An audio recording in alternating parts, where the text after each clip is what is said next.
What's up, guys? The Toronto market is in a bubble. So just in time for Halloween, we've got a spooky report here from UBS as they put out every year the Housing Bubble Risk Index for cities across the world. And of course, Toronto is number 2, and that is making all kinds of headlines. Now, I wasn't going to talk about this article, but it's been sent to me by a number of people, as it is every year. And so I wanted to get into it a little bit and share my thoughts on the report and just Toronto's history of talking about housing bubbles. So this is the 2021 report from UBS. And as you can see, we are well into the bubble risk territory at a 2.02 rating based on their metrics. And I'll get into methodology shortly. But the first thing that I want to show you is that this is not the first time that we've been at the top of the UBS Global Risk Index. So if you go back to 2019, you will see that we were number 2 as well at 1.86. So we're now elevated at 2.02. In 2018, we were 1.95. We were third, right? Vancouver was right there with us at 1.92. And what's most interesting to me is that in 2017, we were actually number 1 at 2.12, worse than today's index at 2.02. So just to talk about methodology a little bit, right? What does this report take into consideration? And I'll share the link to the report so you can read it on your own. It is an interesting and valuable report.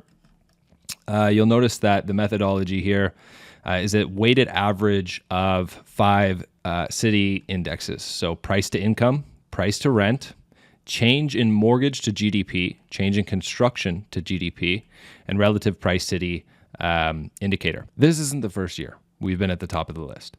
What I don't like about the UBS report is it doesn't take into consideration, arguably, or at least in my opinion, one of the most important factors to look at when you're talking about housing appreciation in markets, and that is supply and demand. It does not consider immigration or net inflow, net population gain, and it does not consider supply. So how many houses are you building for the increase in population that you are seeing? But before I get into supply and demand numbers, I just want to say, if you want to talk to me one-on-one about real estate investing, pre-construction condos, that kind of thing, you can go ahead to precondo.ca/call, and you can book a call with me, and we will get into that stuff. Now, let's talk about the history of housing bubbles in Toronto. So every year, there are numerous articles. I get many of them sent to me about the bubble. Everyone's probably seen this one, Toronto Life in 2010, saying we're in a bubble. Now what? The price of this home has more than doubled since that time. Of course, what's more interesting is an article shared to me by Tom Story from 1967 in Maclean's. The lingering death of the family house. So I went ahead and pulled this article up. This is from 1967, guys. If you don't own a house by now, there's a strong chance you never will. So it appears that even in 1967, we were not immune to clickbait articles, despite, I guess it wouldn't have been called clickbait back then, but you get my point. Fear always sells very well, and people love talking about housing, especially in Toronto. So, the articles like this have always done well. In Toronto, the real estate board reckons a man, come on, get with the times, 1967, a man or woman must earn between $11,000 and $14,000 a year to afford an average suburban 3-bedroom bungalow. Average price of all houses this year will be more than $30,000, so about 3x multiple. Obviously, we're a lot more than that now, but also important to consider, mortgage rates roughly 6% in the late 60s, so different affordability metrics there as well. But anyways, you read through this, supply and demand is an issue. People are concerned with being able to afford, with their children being able to afford, all of the same problems we hear echoed today. Nothing has changed 67 through today.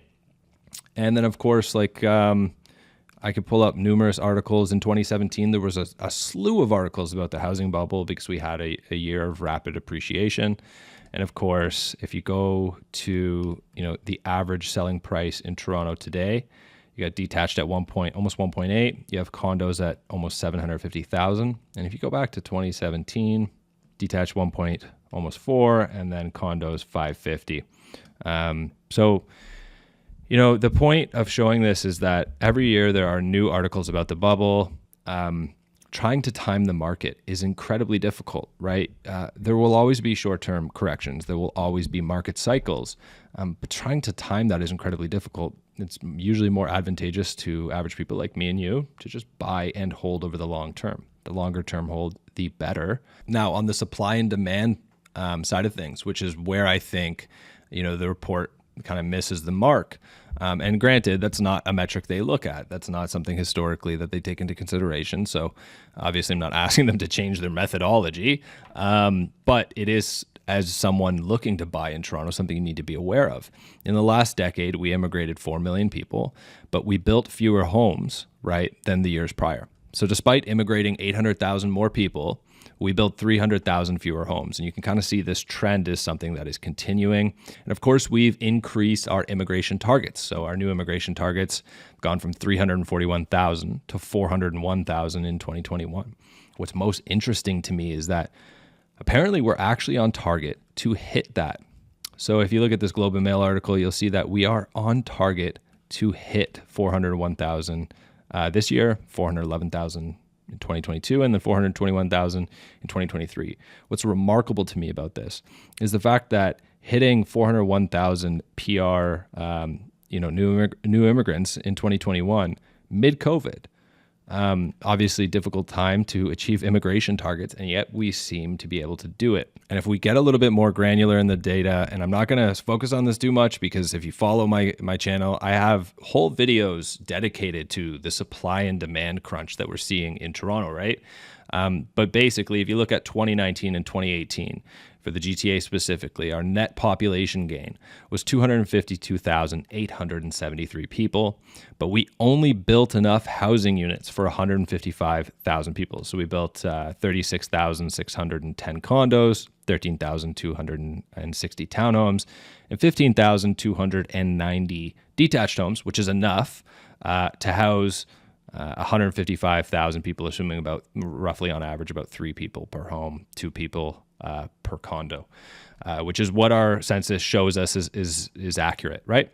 So we had a deficit of about 38,000 homes, and that's over a very short period of just 2 years. It is incredibly difficult to bring new housing supply to Canada, but particularly to Toronto. Obviously, it's easy to look at something like this with all these new condo buildings in the works and say, we're the crane capital of the world. We're building so much, it shouldn't be a supply issue. But the numbers tell a totally different story. You got to quantify with data. And once you do that, you realize we truly aren't building enough homes for the population growth that we are seeing. Part of the reason for that is because slow permit processes undermine Canada's competitiveness, right? So if you look at this report here, out of 35 countries, we are the second slowest to get permits for new housing construction, right? So 3 times slower, 168 days slower for the U.S. And this is just, housing permits, building permits. When it comes to condos, it can take 3-4 years sometimes to get zoning and approval and to actually get the shovel in the ground and build that housing supply. So this is just further illustrating our issue with housing supply. Of course, you've got the new Liberal promise, we're going to build 1 million homes. But of course, at the end of the day, the municipalities are the ones who have to play ball to get these approval times down. And in 2022, we're seeing inclusionary zoning come into play. And if you're not familiar with inclusionary zoning, essentially all new condo projects will have a certain percentage of their building have to be affordable housing. The city's very excited about saying that, the city's not going to pay a penny for this. Well, of course not. Who's going to pay for that subsidized housing? Well, it's going to be the buyers of the pre-construction projects, which means that in order for the developers to move forward with those projects, they have to increase the price. Now, if you've been watching my videos, you know that pre-construction is already more expensive than resale. This will make it more so. And as a result, it's going to be even harder to bring new supply to market because you're going to have to sit on the land longer, wait for the market to come up to be able to bear the new price that you have to charge, thus bringing less supply to the new construction market, or at least delaying that supply a little bit in order for those pro formas to work out. So that is why I remain bullish in the face of these reports. The crux of the issue to me is supply and demand, and I don't see a clear path moving forward to fix that, and that's why I remain bullish on Toronto specifically. See you guys next video.